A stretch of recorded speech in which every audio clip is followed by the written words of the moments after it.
oldim. Tayyor kadastri bor, tayyor remonti bor. Shunday kirib yashaymiz bo'ldi. Oyim qilgan ko'rpa to'shaklarni ham olib kelamizmi? Gunchaqa. Jim o'tir. Hisob pulni qaydan olding? Bojlang'iz 25-30% to'ladim. Qolgan qismini taqsim to'lov tizimi orqali 5 yildan 10 yilgacha bo'lib to'lashga oldim. O'zining davlat maktabi bor, poliklinikasi bor, yonginasida metro bor, aeroport bor. Bitta uyning ichini ko'ring. Yo! Rostdan ham remontlar bilan ekan. Oyim bergan vagimalarni ham olib kelaylik. O'chir ovozingni. Onang bergan bitta cho'p ham bu uyga kirmaydi. Shuning uchun bu uyni sotib oldim.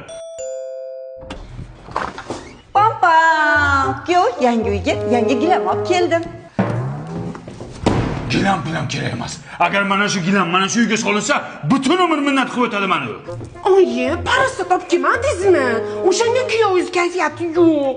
Voy, izlamagan joyim qolmadi qizim. Parasat qolmabdi. Buni onasida ham farosat yo'q-ku. Boring, parasda topking. Qayerdan topadi hozir? Kech bo'ldi. Qayerdan topadi?